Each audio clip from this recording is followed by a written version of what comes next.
Ibig mo sabihin, gano'n Opo. sila katapang, naiimbestigahan nila yung sarili nila? Ay, tignan natin. Kasi sabi nila, bubuin daw po yung Quadcom 2.0. Kaya nga. Opo. Kung hindi man sila, mga kasama nila, ang kanilang iimbestigahin, gano'n ba? At yun nga mga kabayan, pag-usapan nga po natin, ito pong nabanggit ni Senator Marcoleta na kung saan nga po, yung mga flood control na nagawa. Kaya po pala palpak mga kabayan, titignan nyo naman po ito mga kabayan. Tignan nyo naman po ito. Ampaw po, mga kabayan. Ampaw po ang ginawang flood control. Ko po, diyan po ba napunta yung budget na nilalaan para po dyan? Ang pagkakaalam po natin, di ba? Yung nabanggit nga po ni Senator Marcoleta doon, 450 billion pesos flood control projects. Kaya po pala hindi po tigil-tigil yung baha, mga kabayan. Bakit? Ambaw po wala pong palaman sa loob. Tignan niyo po. Ibig sabihin po, ninakaw lang po. Sabihin po hindi ninakaw, saan napunta? Sa bulsa, hindi ninakaw din yun. Hindi natin alam kung sino nagnakaw. Contractor ba? Contractor ba ang nagnakaw? O yung yung crocodile na nagpondo niyan. Di ba? Hindi naman pwedeng yung nagnakaw niya, construction worker. Nandun lang yun. Malamang sa malamang. Nandun lang yun si contractor ba? O itong yung nagbigay ng nagpondo dyan. Sino, walang kalaman-laman O nasira ka agad. Bakit? Walang palaman sa loob Hangin. Diba? Tanong nga ni Congressman Marcoleta, Senator Marcoleta, matatapang na po ba yung mga congressman ngayon para imbestigahan yan? Imbestigahan nila yung mga sarili nila o imbestigahan nila yung kapwa nila congressman? Kasi, itong mga congressman na to, gusto nung bumuo ulit ng Quadcom 2.0. Bumuo na naman daw ng Quadcom para imbestigahan kung bakit nagkakaroon ng baha. Pero syempre, ang tumbok po niya, ang gusto nila tumbukin yung Dolomite Dolomite Sand para ipukol nga kay Pangulong Duterte. Pero ito, sa tingin ninyo, dadaanan nila yung flood control na yan, iimbestigahan nila yan. Kasi mga kabayan, kahit si Senator Marcoleta hindi naniniwala naiimbestigahan yan ng mga congressman, yung flood control. Bakit? Tatamaan mga kasama nila Kaya nga tanong po ni Senator Marcoleta, ganyan na ba? Matatapang na ba ang mga congressman ngayon? Kasi alam ko, ang matapang lang na congressman si Abante, matapang lang sa mga vloggers Matapang lang si Abante sa mga vloggers Tapos nubuhay pa niya yung Quadcom 2.0. Gusto pa mag-Quadcom, mag-Tricom. Di po ba? Matatapang lang kayo sa mga vloggers kasi kaya-kaya ninyo pag nandyan kaya-kaya nyo i-contempt, di ba? Pero pag yung mga kasama ninyo, hindi nyo kaya sitahin. Kasi sa totoo lang, mga duwag kayo. Bahag ang inyong mga buntot. Di ba? Pagdating sa tama at mali, pag ang nakabangga po ninyo, yung mga kaibigan po ninyo, o kung yung mga amo po ninyo, takot na kayo. Kahit mga mali po sila. Tanging si Congressman Marcoleta lamang yung lumaban.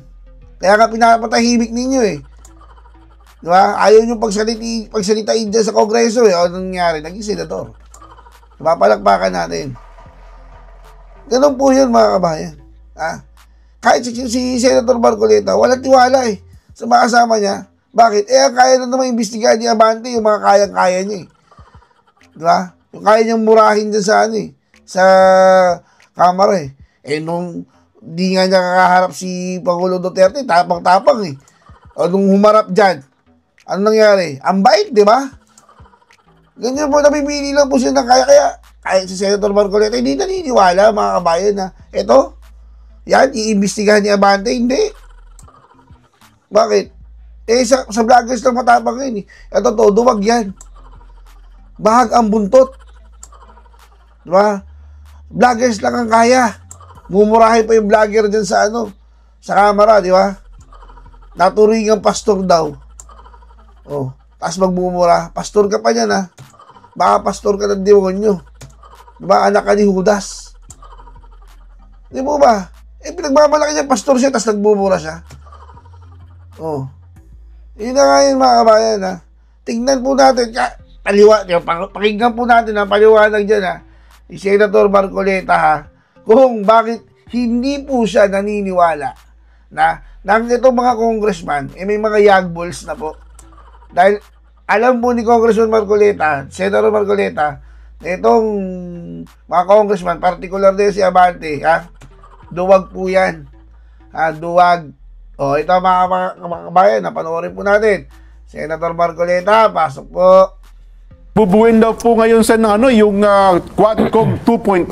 Aha. Malamang baka isalang na po yan. Kasi, Sana unahin yun. Oo. Noong ko pa sinasabi na yun ang unahin. Yes po. Isa lang tao ang Mukhang yun daw po. Mukhang isasalang kasi binubuo na pala. Inaalam na kung sino-sino maging chairman. Ibig mo sabihin, ganun Opo. sila katapang, naiimbestigahan nila yung sarili nila? Tignan natin. Kasi sabi nila, bubuin daw po yung Quadcom 2.0. Kaya nga. Opo. Kung hindi man sila, mga kasama nila, ang kanilang iimbestigahin, ganun ba? Di ko lang alam. Kasi kung wala silang isasalang sa Quadcom, mukhang yun ang dapat siguro malaman, Sen. Di ba? Hindi, kapag sinalang mo yung flood control, isang bagay na dapat talagang isalang. Sapagkat hanggang ngayon, nakikita natin ang kahalagahan ng flood control. Kasi nga, puro pinag-uusapan natin pagbaha eh. Nasaan yung 5,000? Hindi 500 ha? 5,000 opo, projects. Hindi 50, 5,000 Yes projects. po, oo. Ibig mo bang sabihin, wala namang matitira dyan kahit na 1,000 lang. Na mabuti, maganda, no? Oo. Ewan ko Sinasabi natin. Tapos kung Wala pa kasi yung litrato. Pag nakita mo yung litrato, talagang masasabi nyo, masasabi na ninyo na kaya pala, gano'n. itong litratong ito ang magpapaliwanag kahit na huminto na tayo ng pagpapaliwanag ngayon, maiintindihan ng tao kung bakit. Oh. Sige. Nasaan na? Lahat ng picture. Suspense yung picture eh. Mamaya, sige. Buffering.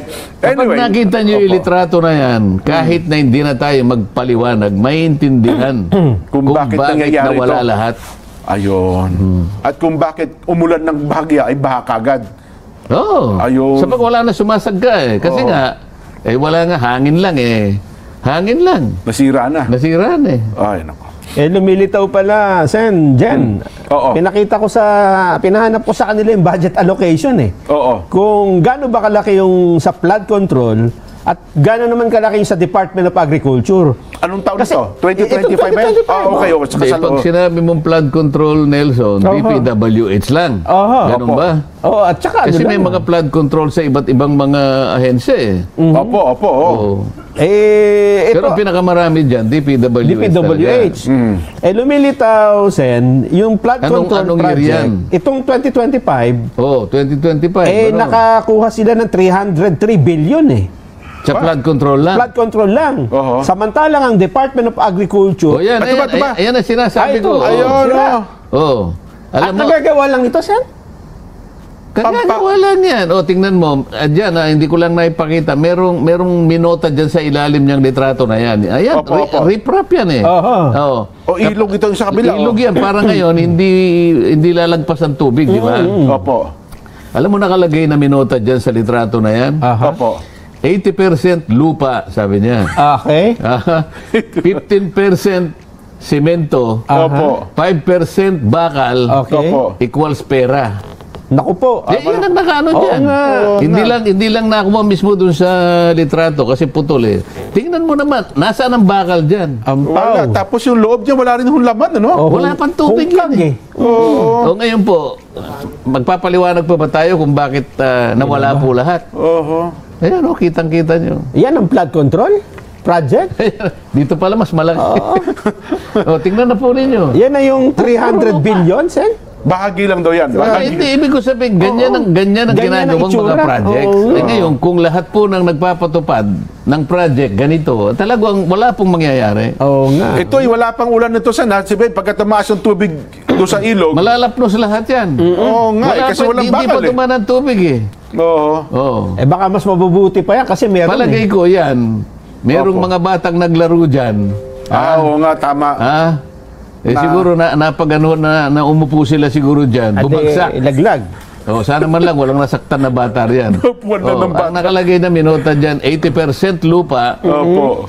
15% 15% semento, Oo nga. 5% bakal equals pera. Pera nga. Malaking pera Malinaw. nga talaga yan. So yan. Aha.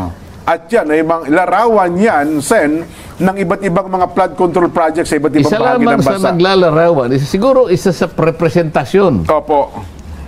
nung 5,000 projects. Mhm. Di ba? Nagkopyahan sila kung paano gagawin eh. Ay, di, pero itong sinasabi ni Nelson, bukod pa ito doon sa 5,000 projects, di ba? Na pinaglaanan ng Ito yung 2025 eh. Hindi ko alam kung bago lang ito. Ito kasi 2024 ito. Ngayon, ang sinasabi bago mo, pa ito. ang sinasabi mo 2025, Opo. pero yan halaga ang pinag-uusapan Halaga. dyan. Oho. Magkano? 300? 300 billion mahigit. Kumpara mo sa, ano yung kinumpara mo? Sa Department of Agriculture, Oo. 200 billion pa lang eh. Sa kabuuan ng DPW, ng DA yun. Buong Pilipinas na. Oho. Ay, mas malaki pa nga yung programa sa agrikultura. Sa education, kinumpara mo ba? Medyo malaki-laki yung sa education. Oo. Kasi yun naman ang nasa batas eh. Kailangan malaki talaga education eh. Yun na nga. Pero mas malaki pa rin ang flood control kaysa sa Department of Health. Diyan. Pagkain at kalusugan, mas importante kung budget ang pag-uusapan, baha, flood control. Oho. Ay, nako. Anyway, magsisikip ang kalooban pala natin ngayon yan, ano ha? Hindi, kaya kailangan natin pag-usapan niya kasi Oo. Our ultimate immunity protection. Potency Zinc Advance. Buy now. ang daming reklamo sa baha ngayon dyan eh. Oo. Di ba? At ang hanap nila, asan na yung flood control? Bakit pala. flood lang, wala control? Budget allocations for 2025, Department of Agriculture, 200.19 billion. DOH, 277.99 billion. Dalawa ang Dalawa ang siyang tinalo. Nilagpasan po niya, oh. Kamuntik na nga kahit napagsamahin mo yung dalawa, konti na lang ang difference eh. Oho. Di ba? Pero hindi pa yan nasan kasi di ba yung kabuuan na project ng DPWH, ito flood control lang ito. Oo. Hindi ito yung kabuuan na proyekto. Iba pa pala yun. Yan ay sa flood control Flood lang ang control lang ginawa. ito. Oo. Kalahati Wala pa yung road slips. Wala pa yung slopes protection. Yan. At saka yung landslide. Oho. Ayan, billion din yan. Isip-isipin mong kukuha ng rocknet. Opo. Akala mo pagka nag-bidding dyan sumunod po kami sa ASTM standard. Opo. ASTM, American standard Opo, yun opo, oo. Ngayon, pag sinabi mong ASTO kanya, Asto. European standard. Yun pala yun. Ngayon, Oho. ninombrahan ng DPWH. Oo. Pagka rocknet kanya, ASTO ang gagamitin kasi doon ang European galing. standard. European standard. Opo. Di ilalagay nila ngayon sa bidding, ASTO. Talagang Aba. matindi, di nanalo. Technical specification na. Opo. Nanalo talaga dahil sinabi ASTO. Opo. Pag bumili ngayon, hindi sa Europe bibili. Bibili sa China. Ngayon, Po. counterfeit ngayon. So wala na sa standard. So kung halimbawa yung structural integrity niya talagang matindi sapagkat rocknet niya kasi Opo.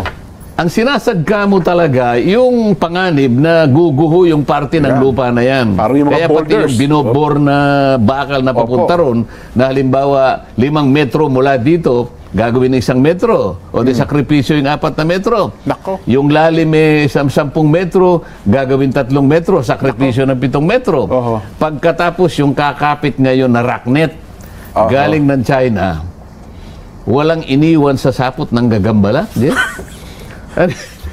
Kaya, Disgrasya isipin nga. mo, Disgrasya. 2 buwan pa lang may kalawang na eh. Anong gagawin mo? Ayan ang nangyayari. Nakita mo yung boulder kanina? Nakalabas yung boulder, dinurog. Lumaglag doon sa Dinurog sasakyan. yung kotse. Buti na lang, walang driver.